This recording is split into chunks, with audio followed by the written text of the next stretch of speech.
पुणे शहरातल्या मध्यवर्ती भागातला असलेला बाबा बेडे पूल गेल्या अनेक महिन्यांपासून बंद आहे। या ठिकाणी असलेल्या मेट्रोच्या कामामुळे हा पूल जो आहे तो वाहतुकीसाठी बंद करण्यात आलेला आहे। आपण जर पाहिलं तर या बाबा बेडे पुलाजवळ असलेल्या डेक्कन जिमखान्याच्या मेट्रो स्टेशनच्या साठी जो बांधण्यात येणारा हा जो पादचारी पूल आहे त्याचं काम जे आहे ते 2 ते 3 महिन्यांपासून सुरू आहे। तर एवढ्या छोट्याशा एका पुलावर आणि तुम्ही एक बघा ते जे म्हणता की बजेट नाहीये, मला एक वास्तविक हे कळत नाहीये की हे जे वरचं डेकोरेशन टाईपमध्ये यांनी हा बनवलेला आहे। बालगंधर्वच्या त्या समोरच्या पुलावर सुद्धा त्यांनी त्या पद्धतीचं बांधकाम केलेलं आहे। म्हणजे नेमकं यांना दिसायला पुन्हा चांगलं दिसायला पाहिजे आणि लोकांना अडचणी आल्या तरी चालतील असं त्यांचं मत आहे का, मला हेच कळत नाहीये। पुलाचं परमिशन यांना ॲक्च्युली 1.5 महिन्याचं भेटलेलं आहे, ते ओलटून इथं 4 महिने आधीच झालेले।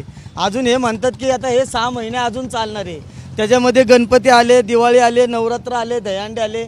या सणासुदीच्या कार्यक्रमामध्ये पेठांमधनं या उपनगरात जाण्यासाठी जो महत्त्वाचा रस्ता आहे तोच नेमका इतका दिवस बंद ठेवला, तर हे नियोजन करतं कोण? ती माणसं काय अभ्यासू आहे का नाही की त्यांना ह्याचं माहीत नाही का पुण्यात काय चालतं, कुठलं सण आहे, कुठलं हे वापरण्यात येणार आहे। कॅमेरामन आदर्श कटकेसह अक्षय बडवे, साम टीव्ही न्यूज, पुणे। आता isakal.com आहे देशातील नंबर 1 ची मराठी न्यूज वेबसाईट। प्रत्येक अपडेटसाठी